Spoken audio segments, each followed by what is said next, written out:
The Arctic is home to unique ecosystems and ancient cultures now caught in the crossfire of great power competition. As military activities intensify across the region, the impacts on Arctic environments and indigenous communities represent crucial but often overlooked dimensions of the security situation. Casualties of the new Cold War, Arctic environment and indigenous peoples. The Arctic isn't just a strategic chessboard for great powers, it's one of Earth's most fragile ecosystems and home to indigenous cultures that have thrived there for thousands of years. While security analysts focus on military bases and shipping routes, a more profound story unfolds on the ground, where accelerating militarization directly threatens both natural environments and human communities with ancient ties to these lands. The Arctic ecosystem exists in a precarious balance. The region hosts diverse wildlife uniquely adapted to extreme conditions. Polar bears, walruses, narwhals, and countless other species have evolved specific strategies for survival in this harsh environment. Many Arctic species depend on sea ice as hunting platforms, breeding grounds, or migration corridors. The food web remains relatively simple compared to more temperate regions, making it particularly vulnerable to disruption. Even small environmental changes can cascade through this system with amplified effects. This environmental fragility now confronts unprecedented military activity. Construction of bases and infrastructure directly destroys habitat. The Russian military has built or upgraded over 475 new military structures in the Arctic since 2013, including airfields, radar stations, and ports. This construction often involves clearing land, disrupting drainage patterns, and introducing pollutants into previously pristine areas. Similarly, NATO's expanding Arctic presence includes new or upgraded facilities in Norway, Iceland, and increasingly Finland, each requiring physical modification of the landscape. Military exercises in the Arctic have increased dramatically in frequency and scale. Russia's Vostok 2018 exercise involved thousands of troops conducting operations across its Arctic territories. NATO's cold response exercises bring similar numbers of personnel to northern Norway and surrounding waters. These activities introduce noise pollution that disrupts wildlife, particularly marine mammals that depend on sound for navigation and communication. Heavy vehicles damage fragile tundra, which can take decades to recover even from temporary use. The risk of accidents increases proportionally with military activity. Naval vessels carry significant fuel supplies that could devastate Arctic ecosystems if spilled. In 2020, a Russian naval ship spilled fuel near Severomorsk, creating a slick visible from space. Military aircraft conducting surveillance or exercises occasionally crash. A Norwegian P-3 Orion surveillance aircraft crashed during exercises in 2017, fortunately without major environmental damage. The harsh Arctic conditions make containment and cleanup of environmental accidents particularly difficult, with cold temperatures slowing natural breakdown of pollutants. As military and commercial shipping increases, oil spills present a nightmare scenario for Arctic ecosystems. The International Maritime Organization has implemented a polar code with special requirements for Arctic shipping, but enforcement remains challenging. Standard oil spill response techniques that work in warmer waters often prove ineffective in icy conditions. Containment booms freeze and become useless. Dispersants work poorly in cold water. Mechanical recovery struggles with ice chunks. A major spill could affect hundreds of miles of coastline before effective response becomes possible. Indigenous communities bear the brunt of these environmental impacts. Approximately 4 million people live in the Arctic region, including over 400,000 indigenous people belonging to dozens of distinct cultures: Inuit in Canada and Greenland, Sami in northern Scandinavia, Nenets and Chukchi in Russia, Aleut and Yupik in Alaska. These communities have lived sustainably in the Arctic for thousands of years, developing profound knowledge of local environments and adapting cultural practices to thrive in extreme conditions. These indigenous communities now face disruption on multiple fronts. Traditional hunting grounds increasingly overlap with military exercise areas. In Alaska's interior, military training areas restrict access to lands the Gwich'in people have used for generations. In northern Norway, Sami reindeer herders report that NATO exercises disrupt migration patterns, causing stress to animals and economic hardship for herders. The Russian Nenets people have seen grazing lands reduced by military infrastructure development on the Amal Peninsula. Cultural disruption follows environmental change. Many Arctic indigenous communities maintain subsistence or mixed economies dependent on hunting marine mammals, fishing, or herding reindeer. As military activities restrict access to traditional territories or alter wildlife behavior, these economic systems become less viable. Younger generations increasingly move to larger settlements, seeking alternative livelihoods, accelerating language loss and cultural erosion. The connections between land, language, and identity run particularly deep in Arctic indigenous cultures, making territorial disruption especially damaging.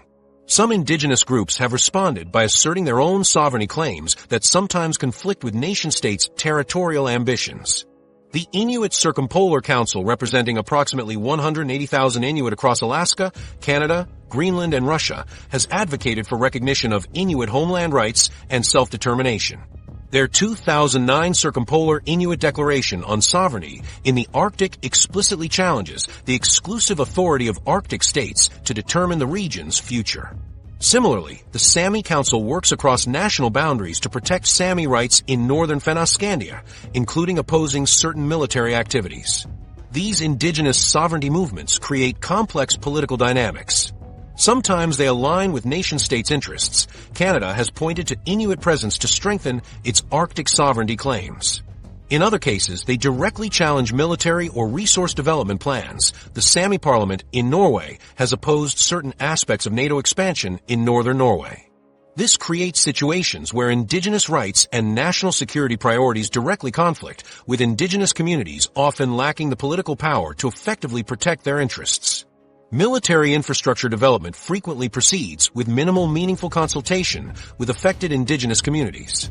Environmental impact assessments may be conducted, but often as procedural exercises rather than substantive engagement. In Russia, the rapid expansion of military facilities in the Arctic has proceeded with little documented consultation with indigenous groups. Even in democracies like the United States and Canada, national security considerations frequently override indigenous concerns in decision-making processes. The treatment of indigenous knowledge represents another area of concern. Arctic indigenous peoples possess sophisticated understanding of local environments developed over thousands of years. This knowledge includes detailed information about wildlife patterns, ice, conditions, weather prediction, and sustainable resource use. Military planners rarely incorporate this knowledge into their decision-making, instead relying on satellite data and scientific studies that may miss important local environmental factors. This oversight not only disrespects indigenous expertise, but also leads to poorer environmental outcomes. How are indigenous communities caught in the crossfire of militarization? The impacts manifest in three primary ways. Traditional lands are being repurposed for bases and training areas without meaningful consent. Hunting grounds and migration routes are disrupted by military exercises and installations, and communities are divided by new security boundaries that ignore traditional connections between groups now separated by increasingly militarized borders.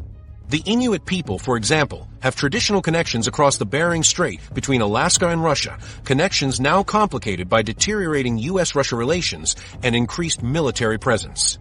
The militarized Arctic thus creates casualties beyond potential combat scenarios. Unique ecosystems face degradation from construction, pollution, noise, and the risk of catastrophic accidents. Indigenous communities with millennia-long ties to these lands find their cultural practices, economic systems, and sovereignty increasingly constrained by security infrastructure and regulations. These environmental and human impacts rarely feature prominently in strategic discussions, but represent real and lasting consequences of the new Arctic competition. So where does this leave us? Is conflict inevitable, or is there still hope for cooperation in managing the transforming Arctic? Despite the intensifying militarization, small islands of cooperation persist. Thin ice. Can cooperation prevail in the militarized Arctic? Despite the military buildup, small islands of cooperation persist in the Arctic. But are they enough to prevent conflict? The Arctic Council, established in 1996, remains the primary forum for cooperation among the 8 Arctic nations. This intergovernmental organization was deliberately structured to exclude military security issues, focusing instead on environmental protection, sustainable development, and the well-being of Arctic inhabitants.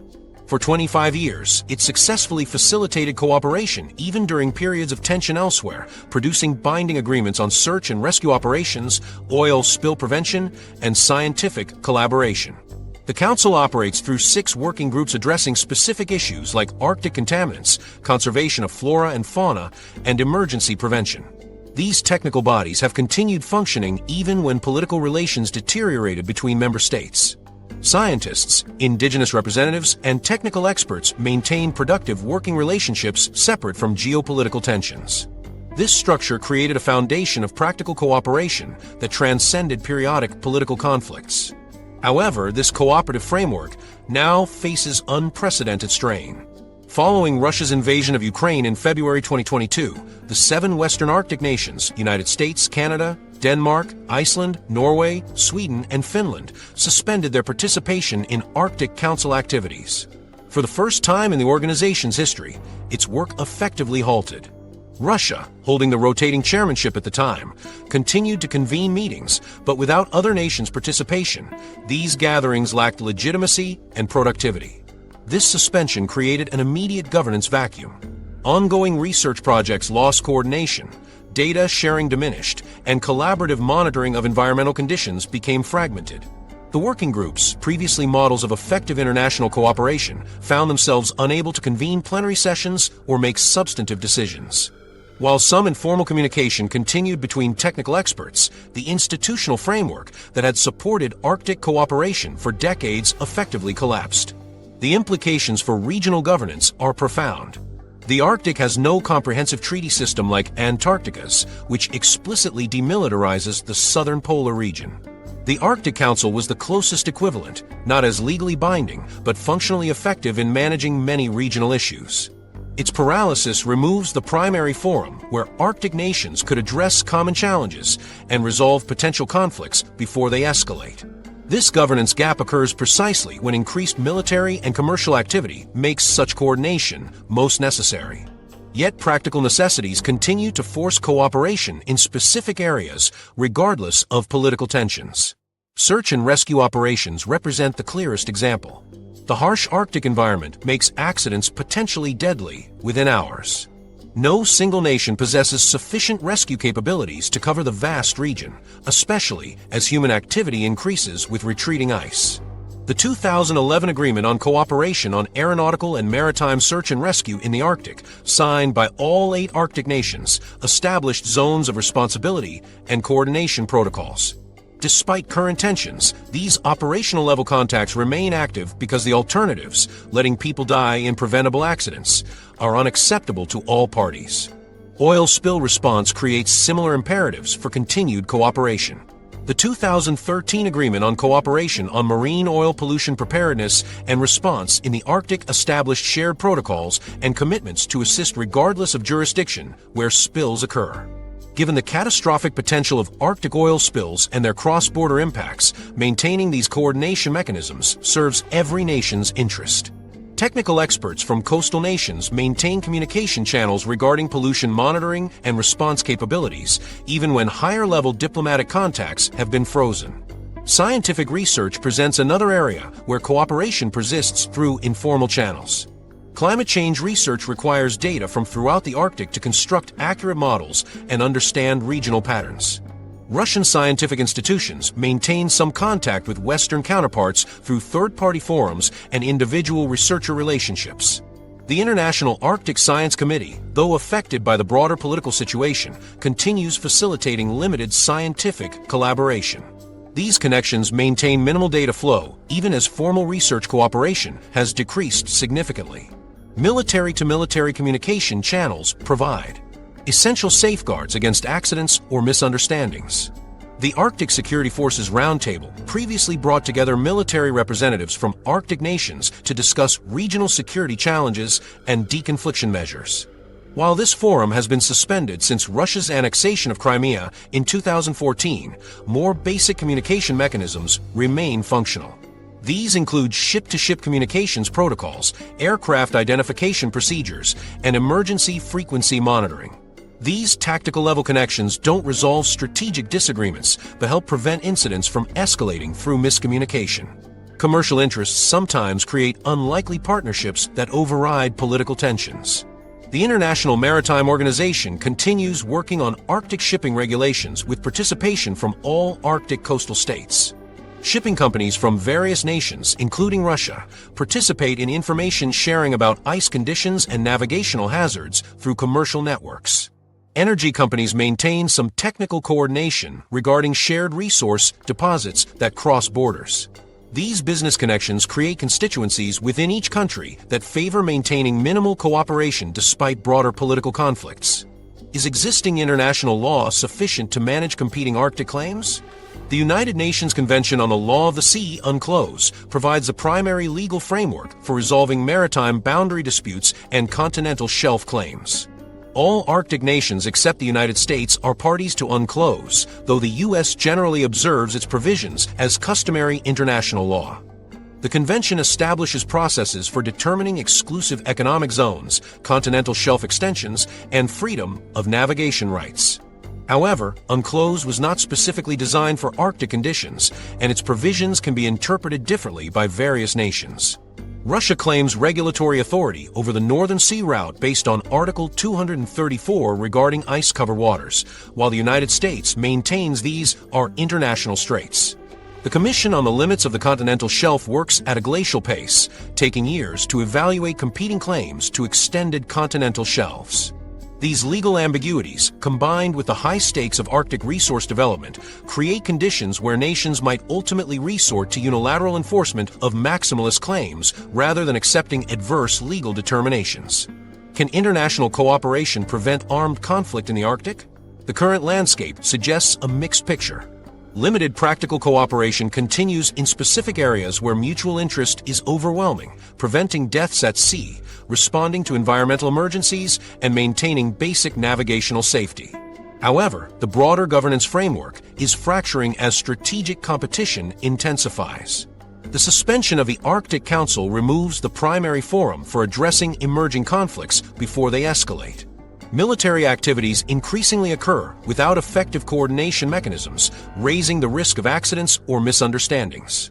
The cold reality is that we're witnessing the emergence of a new type of conflict in one of Earth's last frontiers. Unlike historical territorial disputes, this conflict stems directly from environmental transformation, the physical opening of previously inaccessible regions due to climate change. The security implications of this transformation are unprecedented in modern history. Climate change is literally creating new geography for competition between major powers. As the ice continues to retreat, opening new shipping lanes and resource deposits, the balance between cooperation and conflict will depend on whether practical necessities can overcome geopolitical rivalries in this rapidly changing region. What we're witnessing in the Arctic represents something truly unprecedented in geopolitical history, a new theater of competition literally created by climate change itself. As ice retreats, historical Cold War tensions are being revived with 21st century technology and much higher stakes. The decisions made in the next decade by Russia, NATO, and China will determine whether the Arctic becomes a zone of sustainable cooperation or dangerous confrontation. Military buildup continues while governance frameworks weaken, creating conditions ripe for miscalculation. Perhaps the greatest irony is that the fossil fuel competition driving Arctic militarization accelerates the very climate change that created this new geopolitical frontier.